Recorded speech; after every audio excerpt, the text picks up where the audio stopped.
Un stage de voile, longtemps un prétexte pour les policiers qui venaient ici. La honte d'avouer où ils se rendaient et pourquoi. La dépression, un mot presque interdit dans le milieu de la police. Et pourtant, la profession est gangrenée à tous ses niveaux. Jean-Luc, Gérard, Hervé, Alain. Comme Hervé et Alain, ils sont des centaines chaque année à venir se ressourcer dans cette clinique de la campagne Tourangelle. Des policiers détruits par leur métier. Pourquoi sont-ils si nombreux à en arriver là? Peu d'entre eux ont accepté de témoigner, mais tous ont réussi l'essentiel, faire le premier pas, avoir envie de se soigner. Je suis un policier qui a consommé de l'alcool, qui était entré dans une addictologie, et puis qui veut s'en sortir, qui se dit qu'après tout la vie n'est pas finie à 50 ans, qu'on a le droit à une deuxième chance, et j'espère qu'on va pouvoir me la donner. Et redevenir ce policier que j'étais, qui aidait, qui protégeait le public. Voilà, c'est ça que j'attends du combat.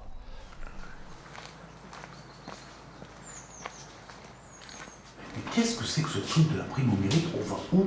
Exactement. On te dit, faire ça, faire tel chiffre, tel chiffre, tel chiffre, très bon fonctionnaire par rapport à lui qui a fait moins de chiffres, donc vous, je vous donne une prime. Mais c'est du racisme professionnel. Moi, je dis que c'est du racisme professionnel. Faut pas rentrer dans le jeu. Ah non, mais moi, c'est hors de question. Leur prime, ils se la mettent de bon droit où ils veulent, et c'est tout. Dans le bureau de Billy Titus, les langues se délient.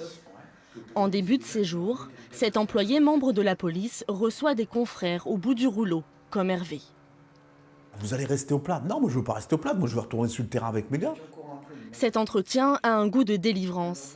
Déception, désillusion, consternation. Les mots sont nombreux pour parler de la réalité du métier. Pression des chiffres, ramener tant d'affaires par jour, les stats, leur proposer une prime. Pour certains, c'est casser une solidarité entre collègues. Voilà pourquoi. Il suffit que le policier rentre chez lui, que ça n'aille pas trop non plus. Le policier a besoin d'écoute, il ne sait pas trop se retourner. Donc s'il va chez lui, ça ne se passe pas trop bien. Il retourne au boulot, ça ne se passe pas bien non plus avec la hiérarchie. Le policier se retrouve dans une... Il n'y a aucune porte qui s'ouvre à lui, quoi. Hervé Mariel est en arrêt de travail depuis plus d'1 an. Brigadier-chef dans la région parisienne, ce quinquagénaire en dépression sait qu'il a atteint un point de non-retour. Sa déchéance professionnelle et personnelle a commencé le jour où il s'est senti plombé par sa hiérarchie, dans une période difficile de sa vie.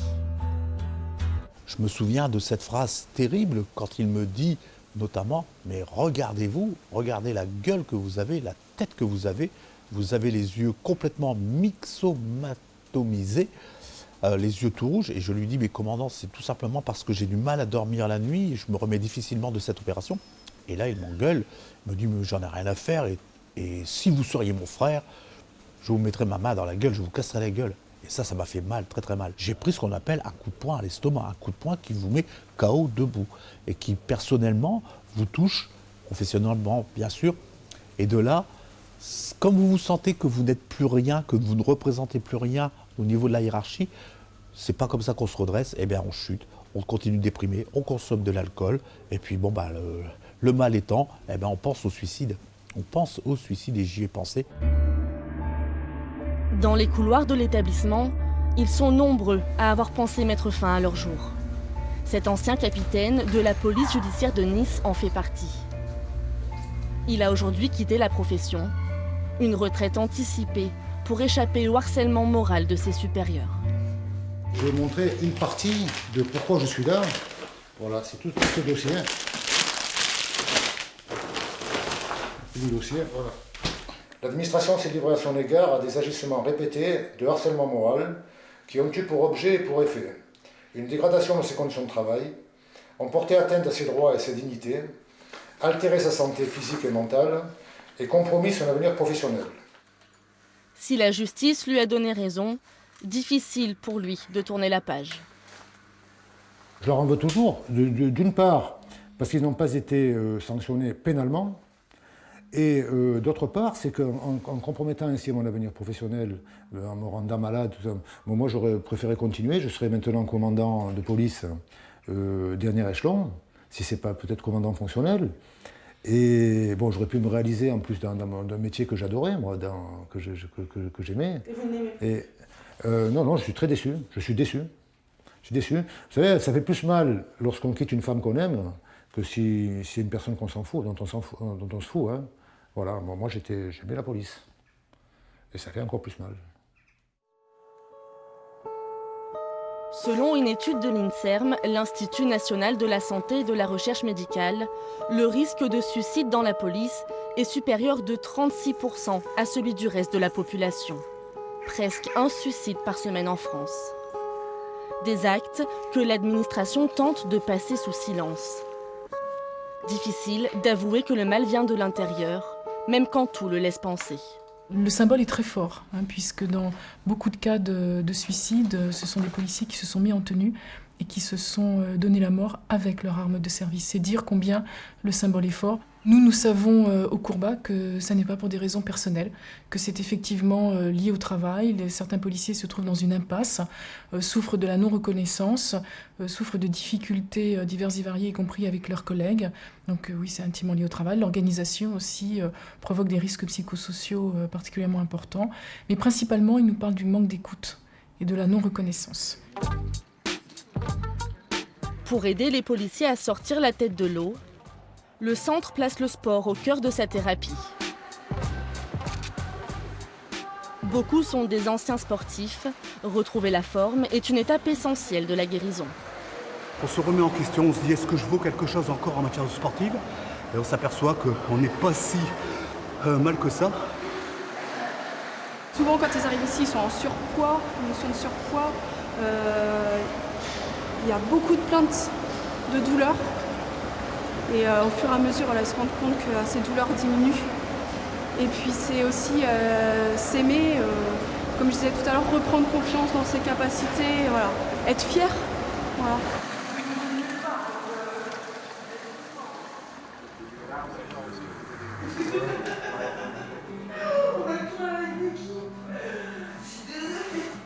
Retrouver la confiance en soi passe aussi par la création.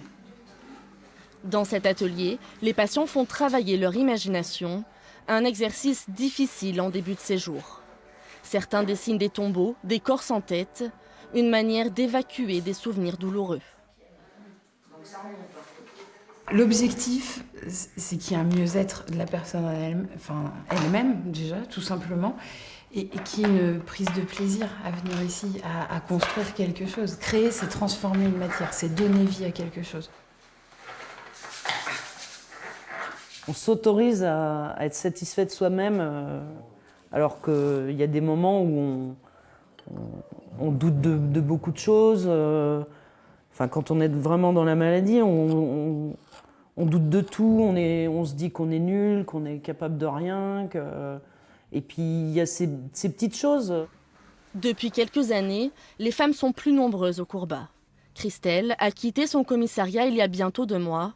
L'art et l'écriture sont pour elle un exutoire. Puis ça me fait du bien. Des moments où, malgré tout, malgré toutes les occupations et tout, on a envie de se retrouver un peu seul. Donc je viens dans la chambre et j'écris. Ça fait un bien fou et c'est un journal, quoi. Petit journal de bord. Brigadier dans le Val d'Oise, celle qui se décrit comme une fliquette à la dérive a passé 9 ans dans la brigade accident. Une période de sa vie toujours difficile à digérer. Les images, les victimes encastrées dans des amas de tôle suite à des accidents frontaux, des refus de priorité, c'est pas joli à voir, quoi. Et c'est dur à gérer et on ne nous prépare pas à ça. On nous prépare en école en nous disant vous risquez quand même de voir des choses dures, aller sur des ouvertures de portes, découvrir des cadavres, etc. On sait qu'on sera amené à côtoyer la mort, mais je dirais aussi souvent et sans rien derrière, c'est dur. Moi, ce qui s'est passé, c'est que j'ai emmagasiné et que malheureusement, ma soupape, de temps en temps, c'était l'alcool, quoi. L'alcool comme moyen d'évacuer. 8 patients sur 10 ici sont sous traitement pour réussir à se sevrer. On sait que c'est mauvais pour la santé, mais on continue parce qu'on n'est pas forcément bien dans sa tête et toute addiction est pas bonne par principe, quoi. Moi, je dirais que dans mon cas, c'est un petit peu un suicide lent, quoi.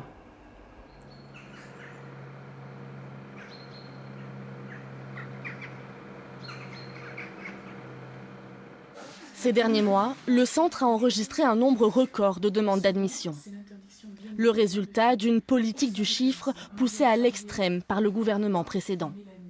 Les activités, ce ne sont pas des travaux, ce sont de l'occupation, pour vous occuper, pour aller de l'avant et éviter de retourner sur le passé. Le passé, c'est le passé, maintenant que vous êtes ici, vous allez de l'avant. Tous les vendredis, le personnel encadrant accueille les nouveaux arrivants. Parmi eux, de plus en plus de jeunes. Alors, en ce qui concerne, c'est très inquiétant, d'abord parce que c'est la relève de notre police républicaine. Donc le fait de voir des policiers de plus en plus jeunes arriver au combat, oui, c'est inquiétant, bien sûr. Non pas qu'ils arrivent au combat, bien entendu, mais l'état dans lequel nous les retrouvons au sein de notre établissement. À 28 ans, Michael a souhaité témoigner, mais à visage couvert. Fermez les yeux. Les bras le long du corps. Laissez retomber les pieds vers l'extérieur. 5 ans seulement après son arrivée dans la police, il est en épuisement professionnel, ce qu'on appelle ici le burn-out. Et vous allez commencer par vous concentrer sur votre respiration. Je suis arrivé ici pour anxiété. En fait, du jour au lendemain, je ne mangeais plus, je ne dormais plus. Les médicaments que mon médecin généraliste m'avait donnés ne faisaient pas du tout effet. Je surdosais même les doses et j'arrivais toujours pas à dormir. Donc au bout d'une semaine, j'avais perdu 7 kilos. Et en fait, donc mon état de santé m'a inquiété. Et en fait, j'ai fait la démarche de venir ici pour pouvoir me soigner. Ça t'a inquiété à quel point ? Au point où j'ai vu la mort arriver. Depuis 2 ans, il travaille dans un centre de rétention où sont détenus des immigrés illégaux. Un poste auquel il a décidé de tourner le dos. On part travailler avec la boule au ventre parce qu'on ne sait pas comment on va revenir le soir. Avec quel problème ou quelle difficulté. Nous, on n'a pas d'armes. Et les mecs qui sont en face de nous se baladent avec des lames, des couteaux. Donc, en fait, on n'est pas du tout en sécurité. Derrière la carrure du policier, un homme meurtri par une solitude insupportable. Moi, demain, je vais parler de mes problèmes à ma hiérarchie. Au lieu de m'aider, ils vont m'enfoncer. Et quand je vous dis m'enfoncer, c'est vraiment m'enfoncer plus bas que terre. Donc ça va de... Par exemple, moi, j'ai déjà entendu, lors de certaines réunions des officiers, parler des problèmes personnels de collègues et d'insulter ses collègues, donc leurs propres effectifs de cassos, de pauvres merdes, et puis j'en passe, quoi. Donc, quand vous savez des choses comme ça, vous n'allez pas vous retourner vers ces gens-là pour demander de l'aide. Il y a plus de solidarité dans la police.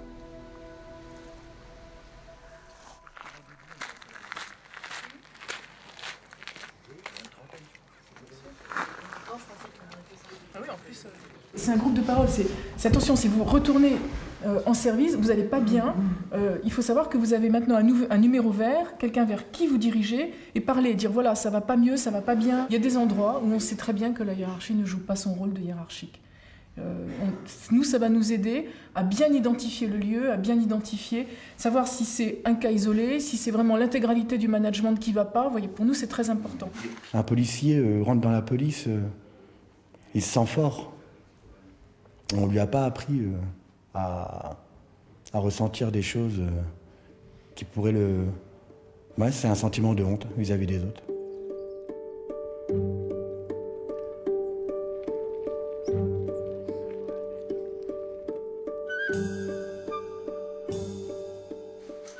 Deux mois après son arrivée, le moment est venu pour Alain de quitter le centre. Je me sens comme étant sorti d'un tunnel avec de la lumière qui j'espère, sera de plus en plus vive. Bon les amis, c'est le jour du départ, hein. C'est avec un gros pincement au cœur. Hein. La confiance, c'est quelque chose que j'ai appris à connaître ici. Moi je tiens à dire que j'étais pendant 19 ans abstinent, après mon séjour au Courbat. C'est un joyau. Je compare ça à un gros bijou dont chacun de vous est une pierre précieuse. À vous de la faire rayonner, de façon à faire rayonner ce magnifique instrument, hein, ce magnifique outil qui est unique, hein, et apprécier, surtout, moi je dis ça en partant, j'ai appris à apprécier, parce que je connais un peu la vie, vraiment ce qu'on fait pour nous. Merci. Hervé, lui, a décidé de prolonger son séjour. Soigné, mais pas guéri, beaucoup de policiers appréhendent de retrouver la réalité du terrain. Lui n'aura pas changé. Sarah, Ismaël, Raymond. Présent.